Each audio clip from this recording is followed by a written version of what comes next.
Hey guys, it's Kevin again, and this is going to be my review for The Americans Season 2, Episode 4, A Little Night Music. And again, this was another really great episode of The Americans. I feel like, honestly guys, this is like the one show that cannot have a bad episode. They really can't. And I was really looking forward to this episode. I think, out of all the shows I'm watching right now, The Americans is probably my favorite out of all the ones I'm reviewing currently, because they never have a bad episode. They always have amazing episodes. You're always satisfied with it. And everything that's going on in it, I always love. I never have any problems with it. So, let's just get to this episode, which was another amazing one. And especially the end of the episode. Oh my god, it's going to be amazing to see what happens there. But let's just start off with the main plot, of course, Phillip and Elizabeth. Phillip is at a Jewish church scoping out a man named Anton, and he declares he's not recruitable. So the next day, Phillip and Elizabeth head to work, and they see Claudia walking across the street. Yes, this episode was the return of Claudia. Now, I really like Claudia's character next year. I think Margot Martindale is an amazing actress. You know, anytime she does something, she puts her hardest work into it, and she did a great job as Claudia last year, so I was glad they brought her back, because I really liked her character last year, and I was just happy that they brought her character back, because I really liked her character. So, they stop, and she climbs into the car. The center has pulled the people and their kids, and Claudia says they are scared, but Claudia wants them to help her personally find Emmett and Leann's killers. Now they owe it to Emmett and Leann, and Claudia has a theory. She thinks that Andrew Larrick, a Navy SEAL that is setting up a unit, may be responsible. He's a homosexual, and Emmett and Leann were blackmailing him. She gives Phillip the photos and information that they need on Andrew, and tells Elizabeth she's glad she's back. So basically, they're discussing how they're going to contact Brad Mullen, Andrew Larrick's right-hand man, and Elizabeth decides to, of course, go undercover in disguise and basically interrogate him. That's what she wants to do. So she goes undercover, you know, she's in disguise, she's a black wig on, and she bumps into Brad Mullen at a music store. They hear into a soundproof booth to listen to a record of Mozart together, and she tells him straight out, and I kind of thought that was a cute scene. You know, she told him she doesn't really like classical music and everything. I like that scene. You know, we know she's just undercover, but any time they're in disguise and cute little scenes like that, I don't know, I always like it. So then what happens is Phillip actually goes up to meet with Stan. Phillip's ranting about sprucing up his office, and Sam blurts out that he's having an affair. Phillip is the first person that Stan's ever told. He comforts Stan and tells him that his marriage is tough, and Sam blames it on his job taking a toll on him and forcing them to live separate lives.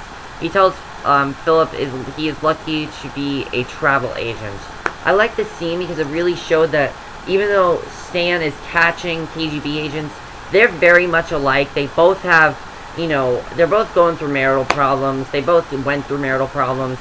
Stan currently going through marital problems, and Phillip just, you know, ending the marital problems he goes through. I just thought it was a very effective scene, and I just really enjoyed that scene a lot, because it really made a lot of sense to me, and I thought it worked really, really well.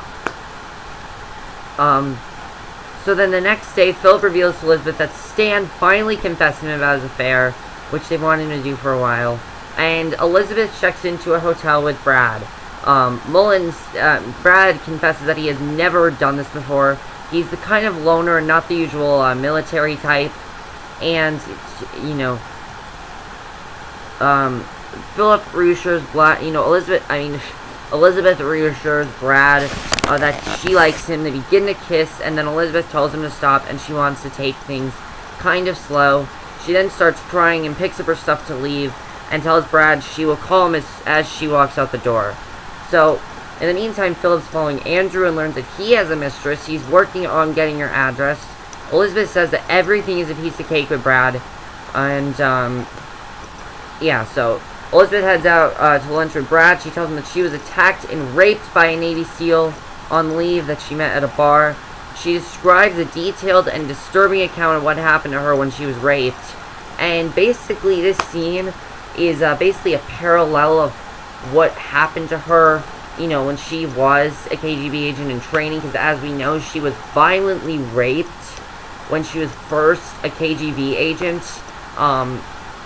So I think this was probably paralleling her personal experience, because you could see the tears coming. You could see that this was very hard for her to talk about. So this was partially a real story, even though the person that she said did it was not, you know, the person that actually, you know, did that to her. You know, that was complete bullshit. Yeah, so that part wasn't true, but the rest of it was true.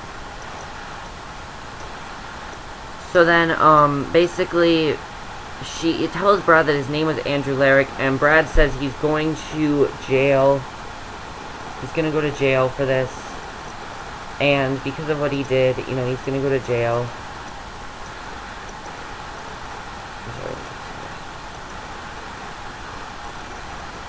Okay.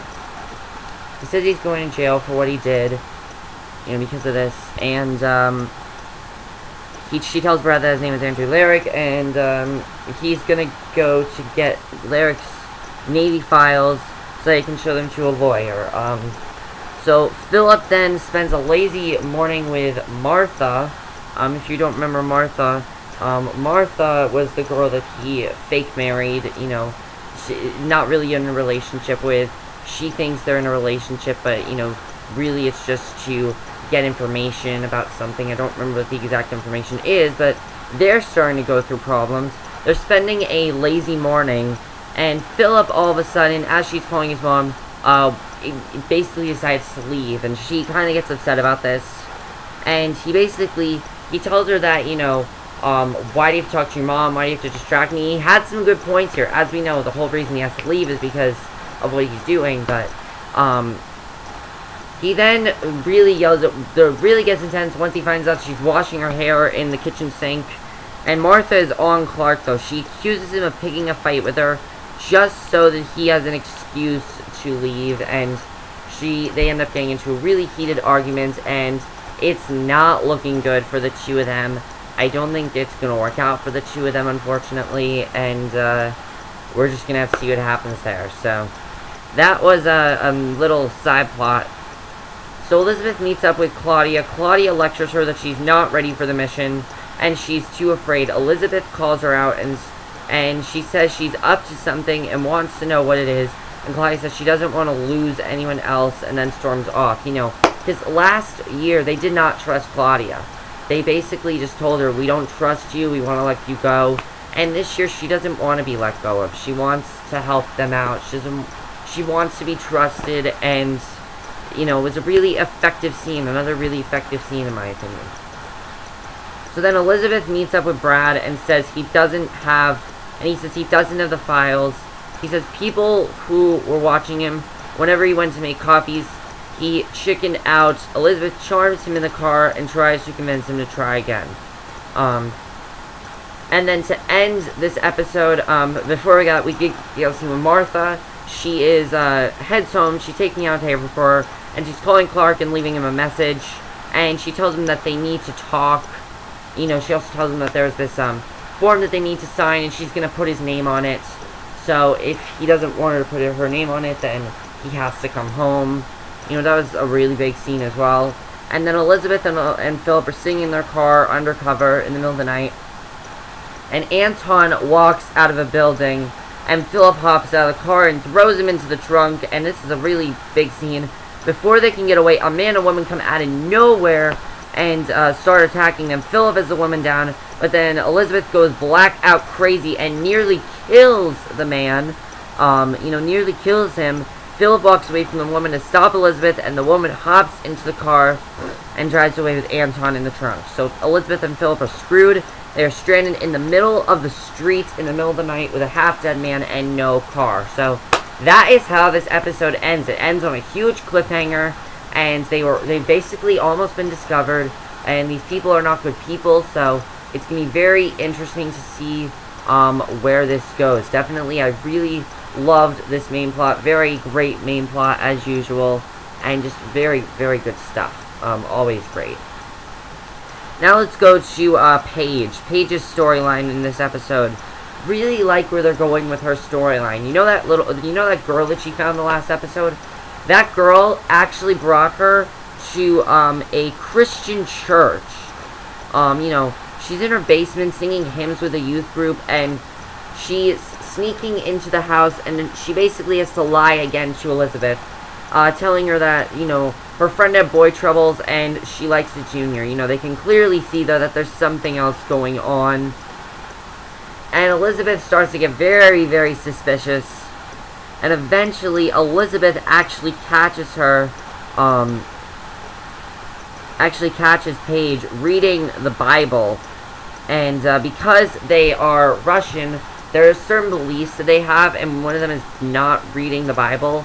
That's one of the beliefs they have.